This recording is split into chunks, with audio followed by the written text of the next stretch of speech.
universitetas tęsia intensyvių diskusijų, intensyvių konsultacijų ciklą apie mūsų organizacijos vystymąsi, apie universiteto poveikį regionui, šaliai, matomai funkciją ir tos mintis, kurias gerbiamas Vilija išsako viešoje erdvėje, bandome integruoti į mūsų universiteto veiklą.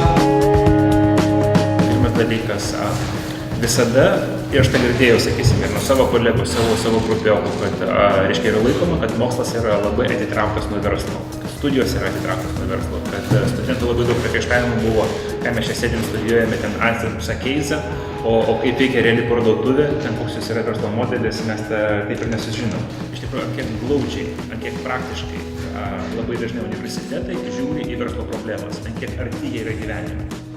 Atsiranda karta technologijų, nuo prietaisų iki tinklo technologijų, kurios yra būtent orientuotos į sujungimą žmogaus ir sporto. Tai ką aš noriu pasakyti, aplamai aš kaip žmogus matau tame labai didelę ateitį. Mano galva, sportas yra šiais laikais tas dalykas, kurį reikia kvantifikuoti kaip matematiką ir sekti visus rodiklius, ką visą sudėjus, tu gali iš tikrųjų pasiekti ne tik stebuklingų sportinio rezultato, man atrodo, be aukštos matematikos olimpiniai žaidimai jau nebeįmanomi, kiek tiesiog paprastaus, normalaus, aktyvaus gyvenimo, vėlgi, kad nesugadinti širdį tiesiog be bėgiojimo.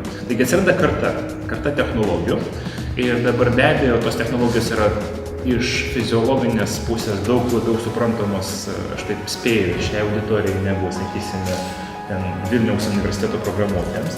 Tai be abejo, tos žinios yra specifinės, jos negali ateiti iš matematikų, iš fizikų, jos privalo ateiti iš specialistų šioje srityje.